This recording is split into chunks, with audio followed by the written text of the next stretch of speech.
MLC కవిత ED విచారణ నేపథ్యంలో high tension వాతావరణం నెలకొంది. ఢిల్లీలో ఈడీ ఆఫీస్ దగ్గర భారీగా పోలీసులు మోహరించారు, బ్యారికేడ్లు ఏర్పాటు చేశారు. కేసీఆర్ నివాసానికి వందల సంఖ్యలో బీఆర్ఎస్ కార్యకర్తలు చేరుకుంటూ ఉన్నారు. ఇప్పటికే మంత్రి కేటీఆర్, హరీష్ రావు, అలాగే సత్యవతి రాథోడ్ వీరంతా కూడా చేరుకున్నారు. అలాగే ఎంపీ మాలోత్ కవిత కూడా అక్కడే ఉన్నారు. ఇలా కీలక నేతలు, మంత్రులు అందరూ కూడా కేసీఆర్ నివాసానికి చేరుకున్నారు. ఆవిడకు సంఘీభావం తెలియజేస్తూ ఉన్నారు. కవిత పోరాడండి, మేము మీకు మద్దతుగా ఉన్నామంటూ ఆవిడకి మద్దతు తెలియజేస్తూ ఉన్నారు. ప్రస్తుతం అడిషనల్ ఏజీ రామచంద్రరావు కూడా అక్కడే ఉన్నారు, లీగల్ అడ్వైజర్స్ ఇస్తూ ఉన్నారు. న్యాయపరంగా ఏ విధంగా ముందుకు వెళ్లాలనే దానికి సంబంధించి చర్చిస్తున్నట్టుగా తెలుస్తోంది. ప్రస్తుతం కేసీఆర్ నివాసం దగ్గర, ఢిల్లీలోని కేసీఆర్ నివాసం దగ్గర పరిస్థితి ఏ విధంగా ఉంది? మా ప్రతినిధి రాఘవేంద్ర మరిన్ని వివరాలు అందించడానికి సిద్ధంగా ఉన్నారు. రాఘవేంద్ర, మీ దగ్గర ఉన్న అప్డేట్స్ ఏంటి?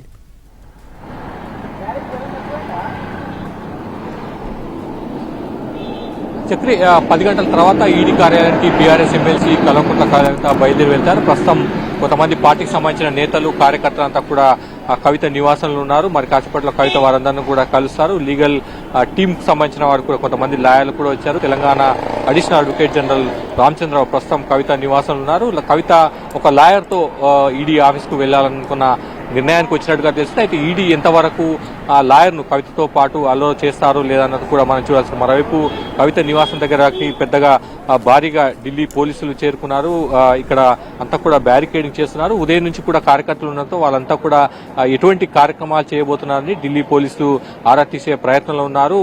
కొద్దిసేపటి తర్వాత కవిత ఇక్కడ నుంచి బయలుదేరే సమయంలో వారందరినీ కూడా కవిత వెంట అలో చేస్తారా లేదన్నది కూడా చూడాల్సి ఉంటుంది. పెద్ద ఎత్తున ఢిల్లీ పోలీసులు ఇక్కడ ఉన్నారు, వెయిట్ చేస్తున్నారు. కార్యకర్తలు, నేతలు, ఎమ్మెల్యేలు, ఎమ్మెల్సీలు, మంత్రులంతా కూడా కవిత నివాసంలో ఉన్నారు. 10 గంటల తర్వాత ఏ క్షణమైనా కూడా కవిత ఈడీ ఆఫీస్కి ఇక్కడ నుంచి బయలుదేరి వెళ్తారు. పార్టీ నేతలంతా కూడా ఆమెకు సంఘీభావం చెప్తున్నారు. మరోవైపు ఇది కేవలం రాజకీయ కక్ష సాధింపులో భాగంగానే ఢిల్లీ లిక్కర్ కేసులో కవిత పేరు తీసుకొచ్చారన్న వాదనను బీఆర్ఎస్ పార్టీ వినిపిస్తుంది. కొంతకాలంగా ఈ అంశం తెరపైకి వచ్చినప్పటి నుంచి కూడా ప్రధానంగా బీఆర్ఎస్ పార్టీ అదే వాదన వినిపిస్తుంది. అయితే ఇప్పటికే ఈడీ కస్టడీలో అరుణ్ రామచంద్ర పిల్ల ఉన్నారు, మనీష్ సిసోడియా ఉన్నారు. ఇవాళ కవిత కూడా విచారణకు వెళ్తుంది కాబట్టి ముగ్గురుతో కలిపి విచారిస్తారా లేకపోతే ఓన్లీ కవితను మాత్రమే విచారిస్తారా అన్నది కూడా చూడాల్సి. ఇవాళతో ఈడీ విచారణ ముగిస్తుందా, మళ్ళీ మరోసారి కవితను రావాల్సిందిగా ఈడీ కార్యాలయానికి రావాల్సిందిగా, విచారణకు హాజరు కావాల్సిందిగా కోరుతుందా లేదా అన్నది చూడాల్సి ఉంటుంది. మొత్తం మీద ఈడీ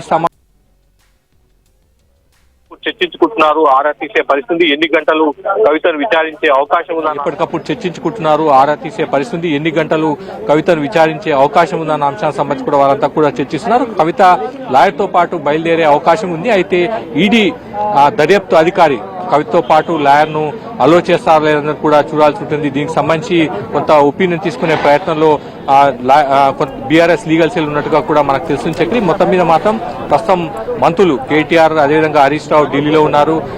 సత్యవతి రాథోడ్, సబితా ఇంద్రారెడ్డి, శ్రీనివాస్ గౌడ్ వీళ్ళంతా కూడా కవిత నివాసంలో వెయిట్ చేస్తున్నారు. పలువురు ఎమ్మెల్యేలు, ఎమ్మెల్సీలు కూడా ఇక్కడ చేరుకున్నా ఆమె వెంట ఈడీ ఆఫీస్ దాకా వెళ్లే ప్రయత్నం వాళ్ళు చేయవచ్చు. అయితే పోలీసులు ఎంతవరకు ఆమె కాన్వాయ్ని, అంటే ఆమె ఓన్లీ ఆమె వెహికల్ మాత్రమే అలో చేస్తారా, కాన్వాయ్ని అంతా కూడా ఆమె వెంట వెళ్లేందుకు వేరే వాళ్ళని కూడా అనుమతిస్తారా లేదా అన్నది కూడా చూడాల్సి. మొత్తం మీద మాత్రం కొంత ఉత్కంఠ, కొంత టెన్షన్ వాతావరణం అయితే ఇక్కడ నెలకొని చెక్కి. రైట్ రాఘవేంద్ర, ఇప్పుడు ఇదంతా లీగల్ కి సంబంధించి విచారణ ఎదుర్కోబోతూ ఉన్నారు. రిమాండ్ రిపోర్ట్ల ఆధారంగా, ఇచ్చిన స్టేట్మెంట్స్ ఆధారంగా ఆవిడను ఈ రోజు విచారించబోతూ ఉన్నారు, ప్రశ్నించబోతూ ఉన్నారు ఈడీ అధికారులు. ఇదంతా లీగల్ గా ఒక పార్ట్. బీఆర్ఎస్ దీన్ని రాజకీయంగా ఎట్లా ఎదుర్కోబోతుంది? బీఆర్ఎస్ కార్యకర్తలు 100 సంఖ్యలో వచ్చారు, అక్కడికి మంత్రులు వచ్చారు, మిగతా కార్యకర్తలు కూడా అక్కడ చేరుకున్నారు. ఏంటి ఏంటి ఇప్పుడు వర్స్ట్ కేస్ సెనారియోలో కవితను అరెస్ట్ చేసే అవకాశం ఉందనుకుంటే ఏం చేయబోతున్నారు బీఆర్ఎస్ శ్రేణులు? అక్కడ వాళ్ళ ప్లాన్ ఆఫ్ యాక్షన్ ఏంటి?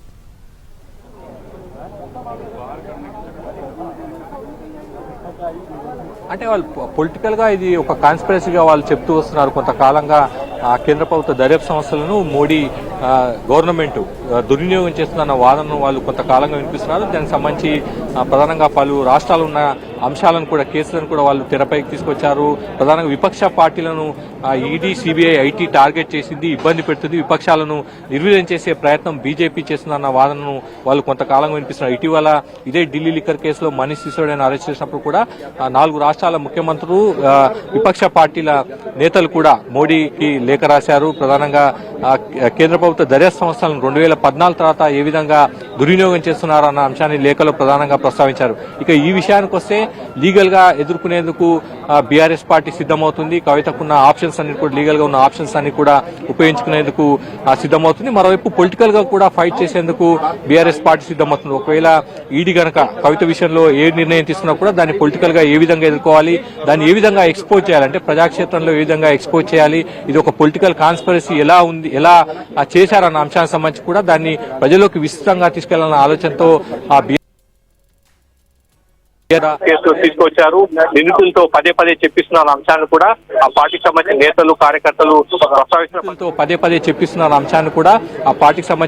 కార్యకర్తలు ప్రస్తావిస్తున్న పరిస్థితి. ఇవాళ ఈడీ తీసుకునే నిర్ణయాన్ని బట్టి బీఆర్ఎస్ పార్టీ భవిష్యత్ కార్యాచరణ ఉండే అవకాశం ఉంది. ఈడీ ఏ విధంగా నిర్ణయం తీసుకుంటుంది, ఇవాళతో ముగిస్తుందా లేకపోతే మళ్ళీ రేపు ఎల్లుండి కూడా కవితను విచారించే అవకాశం ఉందా అన్నది కూడా మనం చూడాల్సింది. మొత్తం మీద మాత్రం ఎటువంటి పరిస్థితులు అయినా ఒకవైపు లీగల్ గా ఎదుర్కోవడం, అదేవిధంగా ఈడీ కనుక ఎక్స్ట్రీమ్ గా ముందుకు వెళ్తే పొలిటికల్ గా కూడా ఏ విధంగా ఎక్స్పోజ్ చేయాలన్న అంశానికి సంబంధించి కూడా బీఆర్ఎస్ పార్టీ సిద్ధమవుతుంది. చక్రి రైట్. రాఘవేంద్ర, పోస్టర్ల వ్యవహారం ఏంటి? ఆ పోస్టర్లో బిఫోర్ ఆఫ్టర్ అని కొన్ని ఫోటోలు కనపడుతున్నాయి. కవిత ఫోటో ప్రముఖంగా కనపడుతుంది. బాయ్ బాయ్ మోడీ అనేది హ్యాష్ ట్యాగ్ కనపడుతుంది. ఏంటి ఈ పోస్టర్ల వ్యవహారం ఏంటి?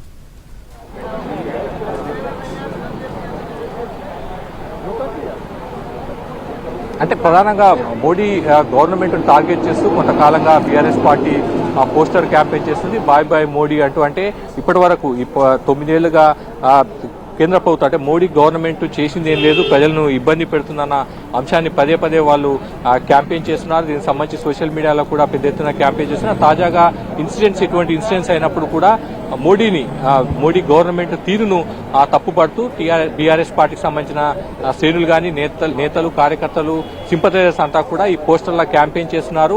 ఇక చాలు, ఇప్పటి వరకు మీరు చేసింది చాలన్న అంశానికి సంబంధించి వాళ్ళు ఆ విధంగా క్యాంపెయిన్ చేస్తున్న పరిస్థితి. మొత్తం మీద మాత్రం ఆ కవితకు బీఆర్ఎస్ పార్టీ శ్రేణులంతా కూడా సంఘీభావం వ్యక్తం చేస్తున్నాయి. మీ వెంట మేము ఉన్నామన్న అంశాన్ని వాళ్ళు పదే పదే ప్రస్తావిస్తున్న పరిస్థితి మనకు కనిపిస్తుంది. Chakri right, thanks for the updates Raghavendra. Right, ప్రస్తుతం అది నివాసం దగ్గర పరిస్థితి. మరికొద్దిసేపట్లో as per schedule 10 to 11 in between మధ్యలో ఆవిడ ఈడీ ఆఫీస్కి వెళ్ళే అవకాశం కనపడుతోంది. మరి ఈరోజు ప్రశ్నించి వదిలేస్తారా, లేదంటే ఈరోజు ఊహాగానాలు వస్తున్నట్లుగా ఆవిడను అరెస్ట్ చేస్తారనేది కూడా ఉత్కంఠ రేపుతున్నటువంటి పరిస్థితి. వ్యవహారం మొత్తం కూడా రిమాండ్ రిపోర్ట్లు ఇచ్చినటువంటి స్టేట్మెంట్ల మీద ఈరోజు తిరగబోతూ ఉంది. వీటిని ఆధారంగా చేసుకుని కవితను ప్రశ్నించబోతూ ఉన్నారు ఈడీ అధికారులు. ఈడీ ఎన్ఫోర్స్మెంట్ డైరెక్టరేట్ మనీ లాండరింగ్కి సంబంధించి, హవాలా మనీ లాండరింగ్కి సంబంధించి వ్యవహారం మీద ఇన్వెస్టిగేట్ చేస్తుంది ఈడీ. ఈ లిక్కర్ స్కామ్లో మనీ లాండరింగ్ జరిగింది, హవాలా డబ్బు చలామణి అయింది, హవాలా డబ్బు ఎక్కడి నుంచి ఎక్కడికి వెళ్ళింది అనే దానికి సంబంధించి ఈడీ కేసు ఇన్వెస్టిగేట్ చేస్తుంది. దీనికి సంబంధించిన ఆధారాలను, ప్రూఫ్లను తీసుకుంది. దీంట్లో ఢిల్లీ డిప్యూటీ సీఎం మనీష్ సిసోడియాని ఇప్పటికే అరెస్ట్ చేసి విచారిస్తూ ఉన్నారు. అంతకుముందు చాలామందిని అరెస్ట్ చేయడం జరిగింది. ఈ కేసుకు సంబంధించి ఈడీ, సిబిఐ విడివిడిగా ఇన్వెస్టిగేట్ చేస్తున్నటువంటి పరిస్థితి. ప్రస్తుతం ఈడీ విచారణ కొనసాగుతుంది. ఈడీ విచారణకు మొదటిసారిగా తెలంగాణ ఎమ్మెల్సీ కవిత హాజరు కాబోతూ ఉన్నారు. దీన్ని బీఆర్ఎస్ ఖండిస్తూ ఉంది. ఇది అంతా కూడా పొలిటికల్ వెండెట్టా, ఇదంతా కూడా రాజకీయ కక్ష సాధింపు చర్య అనేది బీఆర్ఎస్ ప్రజల్లోకి తీసుకెళ్లే ప్రయత్నం చేస్తూ ఉంది. దానికి తగ్గట్టుగా అక్కడ పోస్టర్లను మనం చూడవచ్చు. ఢిల్లీ వీధుల్లో అంటించినటువంటి పోస్టర్స్ని మనం చూడవచ్చు. ఎవరెవరి మీద అప్పట్లో కేసులు ఉండేవి, వారంతా బీజేపీలో చేరిన తర్వాత వాళ్ళ కేసులు ఏమయ్యాయనే దానికి సంబంధించి వాళ్ళ ఫోటోలతో సహా ముద్రించి బిఫోర్ ఆఫ్టర్ అంటూ వాళ్ళకి కాషాయ చొక్కాలు వేసి చూపించారు. అదే సందర్భంలో ఇటు పక్కన కవిత పోరాటాన్ని కొనసాగిస్తూ ఉన్నారు కాబట్టి ఆవిడ వేధిస్తూ ఉన్నారనేది పోస్టర్ల రూపంలో బీఆర్ఎస్ ప్రజల్లోకి తీసుకెళ్లే ప్రయత్నం చేస్తున్నటువంటి పరిస్థితి. ప్రస్తుతం కేసీఆర్ నివాసంలో, ఢిల్లీలో ఉన్నటువంటి కేసీఆర్ నివాసంలో ఎమ్మెల్సీ కవిత, ఇతర మంత్రులు, కార్యకర్తలు అందరూ కూడా అక్కడికి చేరుకున్నారు. మంత్రులు కేటీఆర్, హరీష్ రావు, సబితా ఇంద్రారెడ్డి, సత్యవతి రాథోడ్, శ్రీనివాస్ గౌడ్ వీరంతా కూడా అక్కడికి చేరుకున్నారు. ఆవిడకు సంఘీభావం తెలియజేస్తూ ఉన్నారు.